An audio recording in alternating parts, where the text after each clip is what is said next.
Hello everybody and welcome to Restaurant Recipe Recreations, a channel dedicated to teaching you how to create your favorite signature dishes from the most popular restaurants.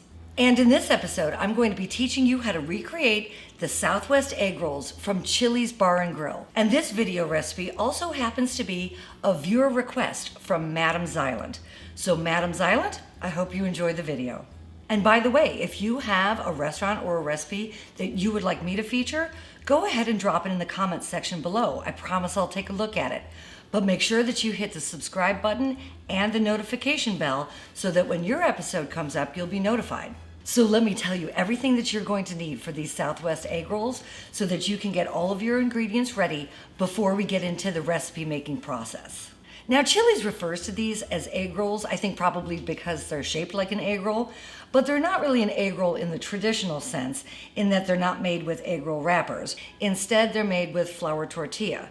And the size that I'm using here for this recipe are the fajita-sized ones, which are about 6.5 to 7 inches in diameter. You're also going to need a whole roasted chicken. In many grocery stores, you can purchase an already roasted chicken, but I prefer to roast my own chicken.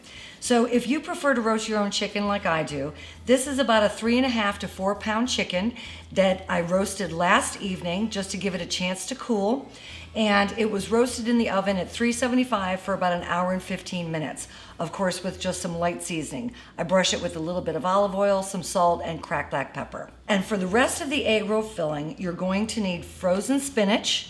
You're going to need canned corn. I like to use canned corn as opposed to fresh or frozen corn in this recipe because I like the consistency better. You're also going to need a can of black beans. You're going to need green onion, Monterey Jack cheese, a fresh red pepper. You're going to need jalapeno pepper, a little bit of cumin, a little bit of chili powder, and a little bit of taco seasoning. And then I'll show you how to make the dipping sauce at the end. And what you'll need for that is buttermilk. You'll need a packet of Hidden Valley Ranch dressing, a very soft avocado. You'll need mayonnaise and just a little bit of diced tomato. And then for the deep frying, you're also going to need canola oil and whatever it is that you like to deep fry in. Now, you're either going to need a very, very deep skillet, or if you're like me, you prefer to do your deep frying in a wok. The reason I like to do deep frying in my wok is because I think that the wok gets to the highest temperature, and the depth of the wok also has a tendency to kind of contain some of the mess that happens with deep frying. All right, my friends, so let's go ahead and get started with the Southwest egg rolls from Chili's Bar and Grill. So the first thing that we want to do is to pull and chop our fresh roasted chicken. What I'm doing is just taking off all of the skin and discarding the skin, and of course the bones as well, obviously. Whenever I roast a chicken at home, which is very often actually, I always like to save all of the bones and all of the carcass and the skin and everything because I always end up making my own chicken stock. I love homemade chicken stock. It just has so much more flavor. So I'm taking off the skin and putting it into a separate container for my chicken stock for later. And then of course all of the bones as well, and then only setting aside the white and the dark meat, and we'll go ahead and chop that down further in a bit. And then you just want to take all of the larger pieces from your pulled chicken and chop it down. I'm using only the green parts of the scallion, and you'll want a half of a cup.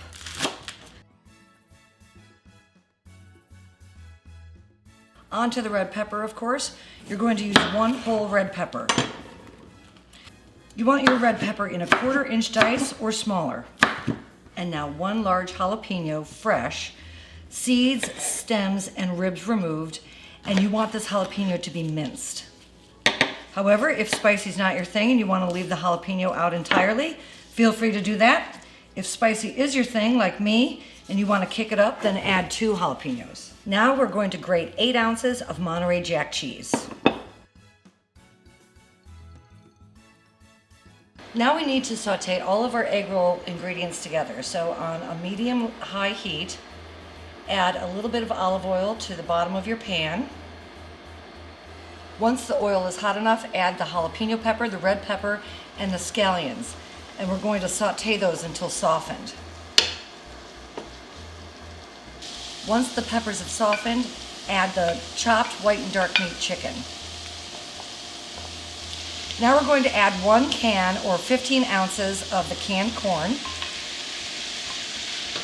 1 can or 15 ounces of black beans that have been drained and rinsed. A 9-ounce package of frozen spinach that has been squeezed very, very dry. All of the liquid and water has been squeezed out of the spinach. You can see how kind of dry and crumbly it is. That's what you're looking for. So 1 9-ounce package of frozen spinach, a half a teaspoon of cumin, a half a teaspoon of chili powder, and a half of a teaspoon of taco seasoning. Give that a nice stir and make sure that all of the ingredients are incorporated.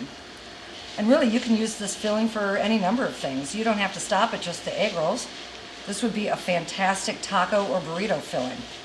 Now let's add 2 pinches of salt and the 8 ounces of shredded Monterey Jack cheese. And now on a low heat, mix all of these ingredients together until the cheese is slightly melted and all of the ingredients are well incorporated. And now the fun part, let's roll these egg rolls. It might be helpful if you got yourself some toothpicks just to keep these together. Now let's start with your fajita size 7-inch flour tortilla. Put about 2 tablespoons of the filling into the center. Don't overcrowd the tortilla with too much filling because then you'll have a hard time getting the ends to stay closed and it'll all squeeze out, which is, you don't want that. So tuck in the sides, bring the one side up, continue to tuck in the sides,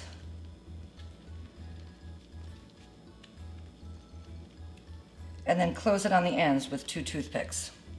Now, whatever it is that you're using to fry these egg rolls in, whether it's a very, very deep saute pan, a stock pot, or in my case, a wok, you want to make sure that you have about 3 inches of canola oil in the bottom. And your canola oil needs to come up to 355 degrees. When you put a thermometer into the oil, you don't want to touch all the way down to the bottom of the pan because what you'll be doing is you'll be taking the temperature of the pan, which is going to be hotter than the oil. You just want to make sure that the tip of the thermometer is about halfway down into the oil. That way you're getting a true and honest read on the temperature of your oil. So go ahead and put the egg rolls into the fry oil. Don't overcrowd. Depending on the size of what you're frying in, just do about 3 or 4 at a time. I'm going to stick with 3. Once the egg rolls are a nice crispy golden brown, place them on a rack to drain. To make the avocado ranch dipping sauce for these egg rolls, start with either a blender or your food processor and add 1/2 of a cup of mayonnaise. If you were to ask my opinion, Duke's mayonnaise is the only way to go. I know people are kind of specific about their mayonnaise, but for me, it's Duke's. So 1/2 a cup of mayonnaise, 1/2 of a cup of cold cultured buttermilk. Give it a shake first just so that you're mixing up all of the butter solids. And you want 1/2 of a cup of the buttermilk. A 1-ounce package of Hidden Valley Ranch seasoning mix. And 1 very, very ripe and soft avocado. Let's add a little fresh cracked black pepper because that's just always good. And blend your ingredients together on the smoothie setting of your blender. While your blender or food processor is blending, take 1 small Roma tomato and cut it into a 1/4-inch dice. And we're going to fold the tomato into the dipping sauce at the end. Now transfer your avocado ranch sauce into a medium-sized bowl and then just gently fold in your chopped tomatoes, cover it, and stick it in the fridge until you're ready to use it. Okay, my friends, so once these are done frying, you want to let them drain for a little bit and then serve them right away. To serve them, just go ahead and cut them in half on a bias and angle so that they look pretty. Don't forget to put your dipping sauce in the center, maybe a little bit of garnish. Follow this link here and I'll teach you how to make the Chili's Presidente Margarita so you can whip up some margaritas, invite over a few friends, make some bad decisions with each other. And you have an authentic Chili's happy hour right in your own home. All right, moment of truth.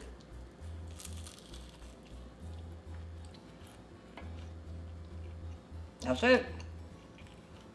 That's Chili's. Don't forget to leave your request in the comment section. Go ahead and hit the like button if you like this video. And until I see you all again, my friends, make it an awesome, awesome day. Cheers. I love y'all. And for more Chili's recipes, check out right here.